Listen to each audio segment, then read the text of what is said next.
make a promise I won't quit. I promise I won't quit. I promise I won't start. I promise I won't quit. I promise I won't let my life pass.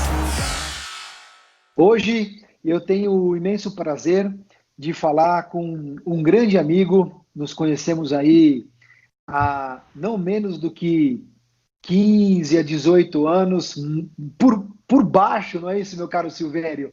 Eu quero, algo por aí. De antemão, agradecer pelo seu tempo. É um enorme prazer em falar com você, Silvério. Prazer é todo meu, Fabiano. Bom, meu caro, o objetivo do nosso bate-papo aqui hoje é falar sobre como a teoria das restrições aborda um assunto bastante interessante, com muitas sutilezas e, sem dúvida, muitas variáveis, que é a distribuição. E eu vou começar esse nosso bate-papo, Silvério, te perguntando, no seu entendimento, quais são as maiores limitações no ambiente de distribuição, por favor?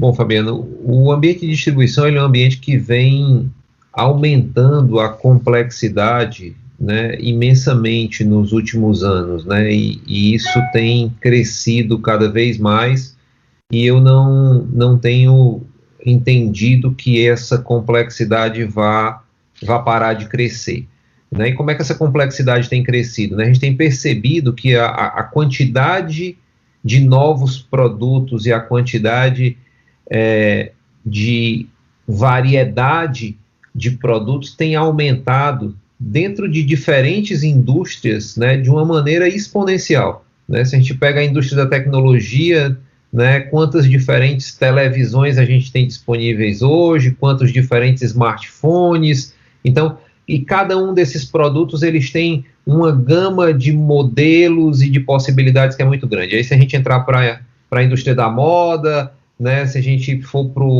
para a área da automobilística, ou seja, em várias diferentes áreas, né, que a distribuição está envolvida, a gente percebe que essa complexidade tem aumentado significativamente, e isso aumenta, obviamente, o desafio, né, ou os desafios da distribuição, né. E, de uma maneira bem genérica, Fabiano, o principal desafio da distribuição é fazer com que o produto certo esteja no lugar certo, no momento certo, né?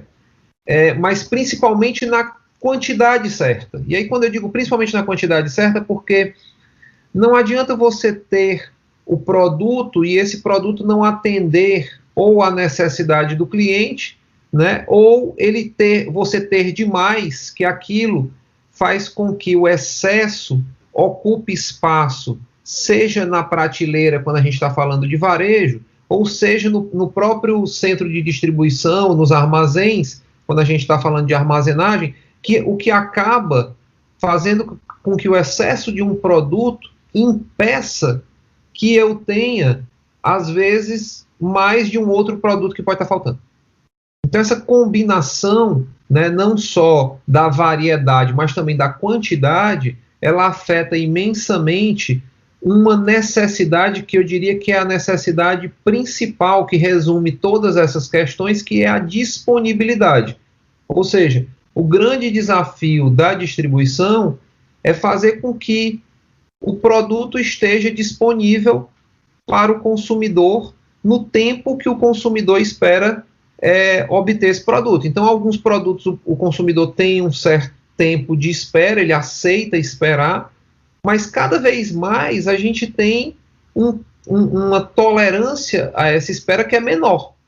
Ou seja, cada vez mais a gente gostaria de receber, se não imediatamente, mas num prazo muito curto.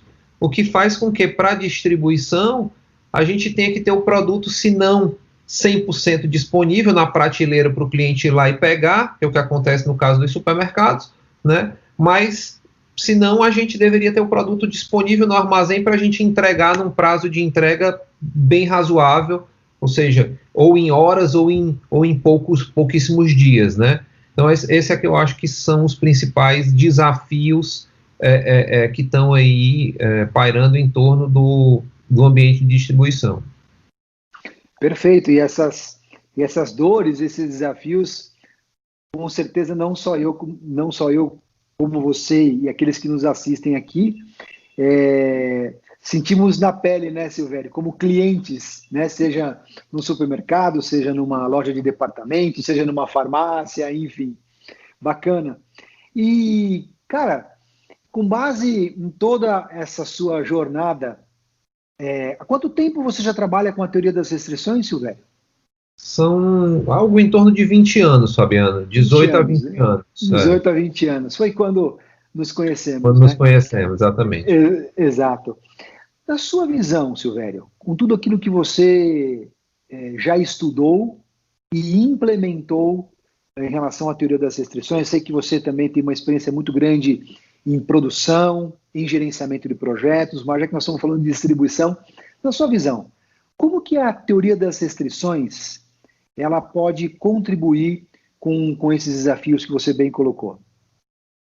Bom, eu acho que tem um primeiro elemento fundamental nesse processo e que passa pelo cerne dos conceitos da teoria das restrições, que é entender em cada ambiente, efetivamente, o que é que nos limita, ou seja, qual é o elo em cada cadeia de distribuição que está limitando essa cadeia de distribuição de fazer com que esse produto esteja disponível para o cliente dentro daquela realidade, daquela distribuição, ou seja, se a gente está falando de um supermercado que precisa ter o produto 100% disponível na prateleira, né, a demanda é uma. Se eu estou falando de um e-commerce que precisa ter o produto disponível, né, nos centros de distribuição, sejam da própria empresa que está vendendo, seja da fábrica que vai enviar direto para o cliente, a gente precisa ter aquilo pronto para poder o cliente poder esperar somente o tempo de transporte e não ter que esperar todo o tempo de produção e logística e todas as outras coisas. Então, dado a adequação disso, a gente tem que entender o seguinte: baseado nessa cadeia, qual é o elo mais fraco? E esse elo mais fraco, na grande maioria das vezes, ele está relacionado com uma dimensão chamada tempo, né? Ou seja, na grande maioria das vezes, o que a gente mais perde nesse atendimento da disponibilidade é tempo. O elemento mais valioso que a gente tem a agregar na teoria das restrições é o entendimento de que, para o cliente, a disponibilidade sempre tem a ver com o tempo. E nessa hora, essa relação entre o tempo e a reação, ela é muito importante. Então, se a gente está guardando estoques, a gente tem que entender que o nosso conhecimento sobre o consumo futuro nem sempre está totalmente relacionado com o que aconteceu com o consumo passado. Então, consequentemente, nem sempre o histórico de consumo é um bom indicador para nos ajudar a prever o que acontecerá com o consumo futuro. E nessa hora, a TOC ajuda bastante, a teoria das restrições ajuda a gente bastante, evitando que a gente confie demais nas previsões e buscando ter uma cadeia de distribuição que seja muito mais reativa. Ou seja, que tenha capacidade de reagir aos sinais da demanda real de uma maneira muito mais consistente, tá certo? Uma cadeia que na hora que o consumo final acontece, ela captura todas essas informações e de uma maneira muito mais consistente ela reage mais rapidamente para garantir essa disponibilidade, né? E a TOC faz isso de uma maneira, eu diria, muito, muito elegante, com dois elementos, né? Acho que o primeiro grande elemento é o elemento do entendimento da integração da cadeia. Ou seja, tem uma primeira percepção de que só existe venda numa cadeia de distribuição quando o consumidor final compra. Ou seja, até que a pessoa ou a empresa que vai fazer uso daquele produto compre aquele produto, ninguém na cadeia de distribuição vendeu. Então a gente precisa entender que à medida que a gente está transferindo estoques de um elo para outro, esse sell-in não representa uma venda, não representa um consumo real. A gente só está transferindo estoques entre as cadeias. entre os diferentes elos da cadeia. Então a gente precisa entender primeiro essa visão global. Diria que esse é o primeiro grande elemento da teoria das restrições. E o segundo grande elemento, que é um pouco contraintuitivo, é que para integrar essa cadeia, ou seja, para garantir o sincronismo dessa cadeia, a gente precisa desacoplar os elos. Porque se nessa cadeia os elos estiverem ligados de maneira muito rígida, a gente demanda um esforço muito grande de reação. E aí essa reação rápida se torna quase impossível. Silvério, então como é que eu posso sincronizar uma cadeia com flexibilidade, né, sem que os elos estejam tão conectados? Né? Por isso que a gente tem o mecanismo que a gente chama de gestão dinâmica de pulmões, né, que nada mais é do que um mecanismo que está entendendo o seguinte: como é que eu esperaria que cada elo se comportasse de acordo com a relação entre a sua demanda, a demanda para aquele elo específico e a velocidade de reação do elo. Com isso, a gente consegue guardar amortecedores, que são os pulmões, de variabilidade. Esses amortecedores, voltando para uma coisa que eu tinha comentado ontem, que eu tinha comentado antes, nada mais são do que reservas de tempo. É como se eu estivesse guardando em estoque um tempo de reação adequado a cada elo da cadeia.